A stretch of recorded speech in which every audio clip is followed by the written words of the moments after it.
आपने अपने अंदर के टैलेंट को पहचान लिया है तो फिर बेरोजगारी का मुहर आपके साथ नहीं लगेगा। आप रेस में ऐसे ही शामिल हो गए हैं तो बेरोजगारी की समस्या ज़्यादा बढ़ जाती है। तो अपने टैलेंट को पहचानना होगा पहले, मेरी राय है ये। आज के डेट में बहुत सारे फील्ड में करियर हैं। अब आपको पता है शायद मुजफ्फरपुर का एक बच्चा IPL खेल रहा है।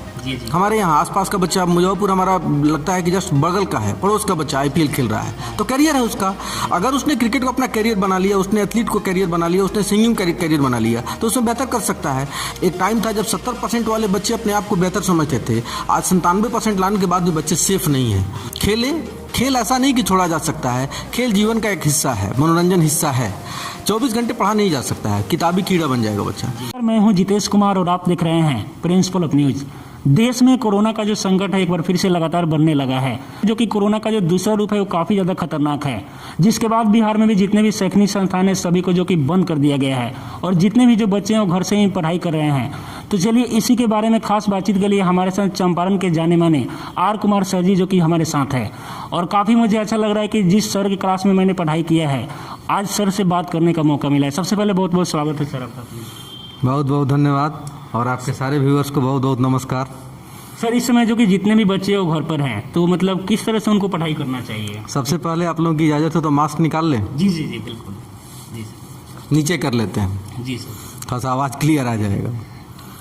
आज बड़ा विपरीत समय है। जी सर। पूरे देश के लिए, पूरी दुनिया के लिए और हमारे आपके लिए भी, और ख़ासकर विद्यार्थियों के लिए जो करियर में बहुत ग्रो करने वाले स्टूडेंट्स हैं मैट्रिक के बाद, इंटर के बाद, उनके लिए बड़ा बुरा वक्त है। लेकिन इसमें नकारात्मकता से ज़्यादा ज़रूरत है सकारात्मकता की। जी। और उनको पढ़ाई करना चाहिए, क्योंकि कंपटीशन तो होगा ही, एग्ज़ाम होंगे ही, आज ना हो कल हो। अगर वो पढ़ाई मजबूती से करते हैं तो कल को कंपटीशन को आसानी से क्वालिफाई कर लेंगे। तो मेरी ये उनसे निवेदन है, नम्र निवेदन है, प्रार्थना है करवद कि बच्चे इस टाइम का यूज करें, मतलब इस नकारात्मक समय भी अपने आप को सकारात्मक करें और पढ़ाई मन से करें। ऑनलाइन हो, सेल्फ स्टडी हो, निश्चित रूप से करें वो। सर कई बच्चे ऐसे हैं कि जिनके पास आर्थिक रूप से काफ़ी ज़्यादा कमज़ोर हैं और वो मतलब मोबाइल नहीं खरीद पाते हैं, तो वो बच्चे कैसे पढ़ाई करें अभी के समय में? अच्छा तो ठीक है, मोबाइल हम ये नहीं कर रहे हैं कि इक्विपमेंट है पढ़ाई के लिए तो कॉपी किताब ही इक्विपमेंट है, कलम इक्विपमेंट है। लेकिन इस बुरे वक्त में मोबाइल एक सहारा है। जैसे कहा ही जाता है कि विज्ञान जो है एक विनाश की तरफ भी ले जाता है, एक निर्माण की तरफ भी ले जाता है। तो पढ़ते समय क्लासरूम में हम लोग बच्चे को बोलते हैं कि मोबाइल वगैरह यूज ना करो, किताब कॉपी पे ध्यान दो, तो वो उस समय ज़रूरत नहीं थी। लेकिन आज मोबाइल की ज़रूरत पढ़ाई के लिए, लैपटॉप की ज़रूरत, इंटरनेट की ज़रूरत है पढ़ाई के लिए, और एक तरह से सकारात्मक है। अब अगर नहीं है तो हम ये नहीं कहेंगे कि इस बुरे वक्त में खरीदें अचानक, लेकिन घर परिवार में माँ बाप का, चाचा चाची का, भाई बहन का, जैसे भी हो शेयर करके उनको पढ़ना चाहिए। सर आप भी जो कि ऑनलाइन क्लास पढ़ाते हैं, क्या ऑनलाइन क्लास में कोई प्रॉब्लम भी होता है पढ़ाने में? बिल्कुल, बहुत प्रॉब्लम होता है। हम ऑफलाइन के टीचर अपने आप को समझते हैं कि ऑफलाइन में हम बेहतर परफॉर्म कर पाते हैं। बच्चों के साथ जो आई कांटेक्ट होता है तो एक अनुभव के बाद हम लोग समझ लेते हैं एज ए टीचर कि हाँ उस बच्चे को समझ में आया नहीं आया। कोई एक पर्टिकुलर टॉपिक जब बोर्ड पर आता है तो बच्चों के चेहरे पर एक खास स्माइल दिख जाता है, तो समझ में आता है कि अच्छा बच्चे इस चीज़ को समझ गए, कॉन्फिडेंट हो गए। और लगता है कि नहीं, उनके चेहरे पर अभी भी उस तरह का प्रश्नवाचक चिन्ह है, तो दोबारा तिबारा बताना होता है, जो ऑनलाइन पे मिस आदमी करता है। जूम वगैरह पे भी सारे वीडियो को, सारे बच्चे को, सारे के फेस को रीड करना मुश्किल होता है, क्योंकि उसमें समय जाया होता है। तो प्रॉब्लम तो होती है, लेकिन ये आपदा का समय है, अब इसमें यही एक सहारा है। तो इसको आज के डेट में हम डिनाई तो नहीं करेंगे, लेकिन ऑफलाइन हमेशा ऑनलाइन से बेहतर होता है। सर कई बच्चे ऐसे हैं कि मोबाइल हो या फिर लैपटॉप खरीद लेते हैं लेकिन ऑनलाइन क्लास नहीं करते हैं, गेम खेलते हैं, इसके अलावा जितने भी जो क्रिकेट है वो सब देखते हैं, तो उन बच्चों को क्या कहना चाहते हैं? हम उनसे कहेंगे सब कुछ करें, लेकिन पढ़ाई को प्रायोरिटी पे लें। खेल ऐसा नहीं कि छोड़ा जा सकता है। खेल जीवन का एक हिस्सा है, मनोरंजन हिस्सा है। 24 घंटे पढ़ा नहीं जा सकता है, किताबी कीड़ा बन जाएगा बच्चा। लेकिन हम ये जरूर कहेंगे कि बाकी सब कामों से ज़्यादा प्रायोरिटी पढ़ाई की दें। पढ़ें, खेलें भी, लेकिन अपना करियर अगर वो सोच रहे हैं कि पढ़ाई में है, क्योंकि आज के डेट में बहुत सारे फील्ड में करियर हैं। अब आपको पता है शायद मुजफ्फरपुर का एक बच्चा IPL खेल रहा है।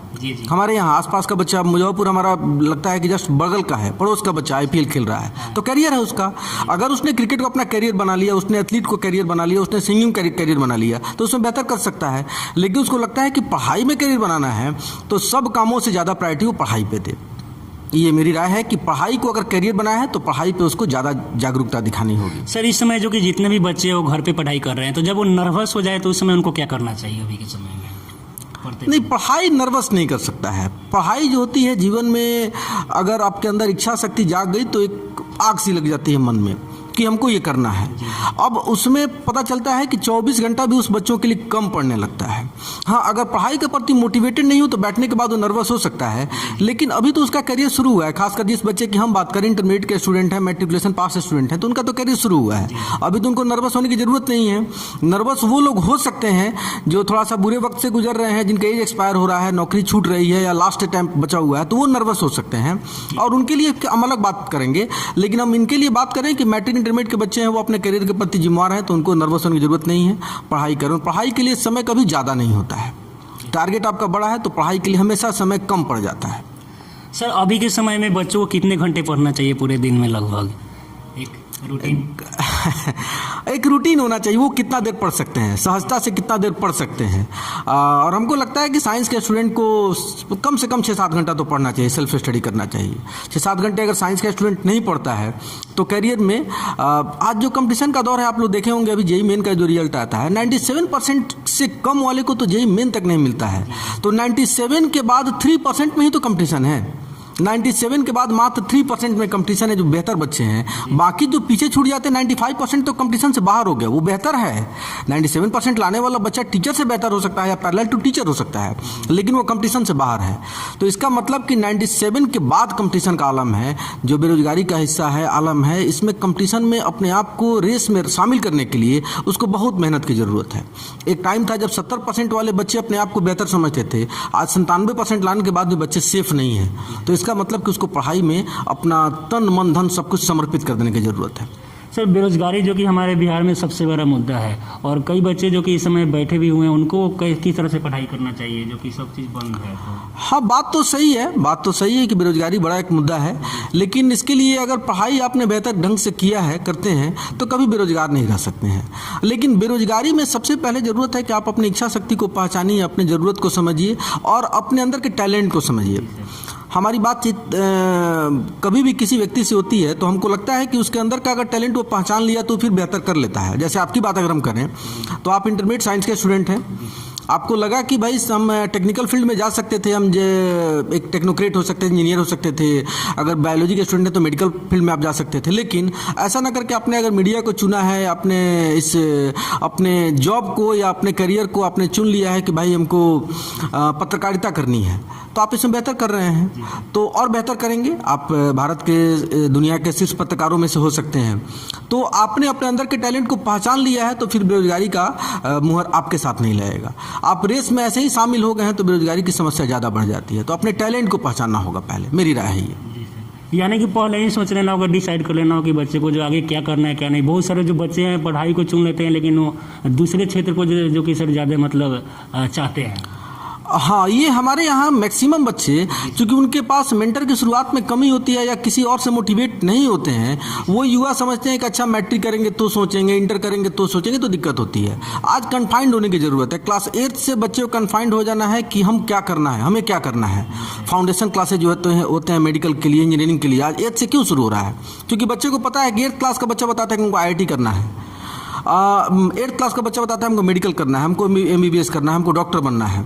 तो इसका मतलब कि कन्फाइंड होने की ज़रूरत है सिंस क्लास 8th। अगर आप अपने करियर को वहाँ से संजो लेते हैं, अपने आप को उसमें ढाल लेते हैं, तो फिर आपको बेरोजगारी का सामना कम करना पड़ेगा, ये हमको लगता है।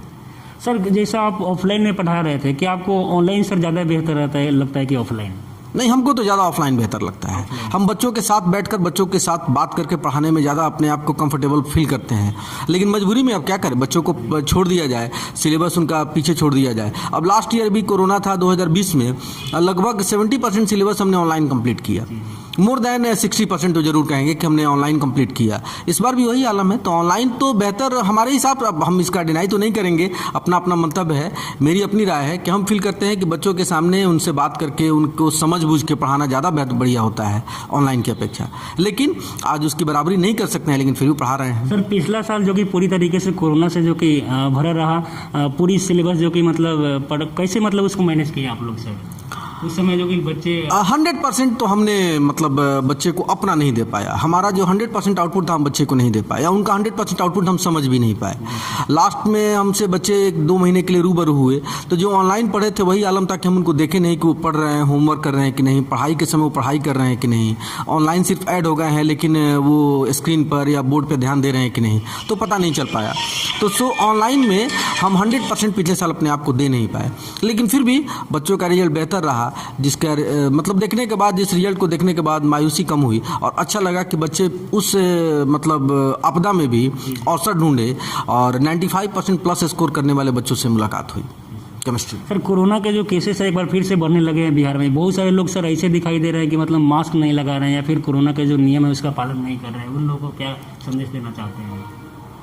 हम तो पर डे ऑनलाइन क्लास में पर डे बच्चे को बता रहे हैं कि बाबू मास्क जरूर पहनिए। क्लास में भी बच्चे को प्रतिबंधित कर दिया गया था पिछले दिनों कि बिना मास्क के आप आएंगे तो क्लास में ही नहीं करने दिया जाएगा। ये एक सीख थी, ये पनिशमेंट नहीं था, सीख थी कि अगर आपको पनिशमेंट मिल रहा है तो आप उसमें सीख ढूंढेंगे कि भाई कल से मास्क लेकर आना है, और आना नहीं है, लगा के ही घूमना है, आना है, जाना है।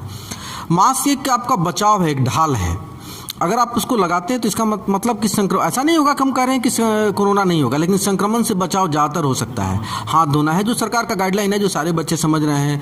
आज तो हर बच्चा इस तकनीक को समझ बूझ गया है कि भाई कैसे हमको कोरोना से बचना है। छोटा छोटा बच्चा हाथ धोना है, सैनिटाइज करना है अपने आप को, मास्क पहनना है, सोशल डिस्टेंस बनाना है, तो ये गाइडलाइन है, उसको पालन करना होगा। कोरोना से डरने की ज़रूरत नहीं है, लेकिन उससे बचने की ज़रूरत है। घबरा के ऐसा नहीं कि वो एक फोबिया है, उससे बचाव किया जा सकता है, और अगर बचाव करते हैं तो हम लोग विजय पा लेंगे और पाए भी हैं।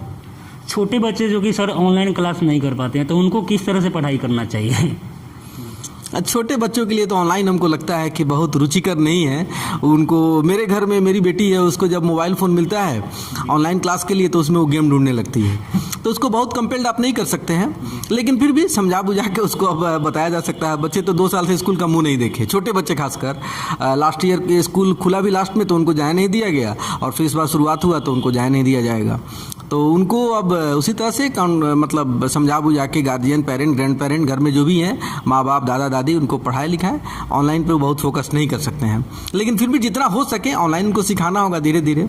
उनके लिए एक माने आपदा में अवसर है, जी सर। धीरे धीरे अपने आप को ढाल लेंगे, क्योंकि नई तकनीक से वो ज़्यादा जुड़े रहेंगे। जी सर। और एक रिवोल्यूशन है, क्रांति है। ऑनलाइन जो क्लासेज है वो एक क्रांति है। कभी बच्चों को टीचर से पढ़ने के लिए गुरुकुल जाना पड़ता था, क्लासरूम में आना पड़ता था। आज ऑनलाइन के माध्यम से टीचर बच्चों के घर पहुंच जा रहा है, उनके मोबाइल फ़ोन पे, उनके स्क्रीन पे उनके घर पहुंच जा रहा है। तो एक क्रांति तो है ही।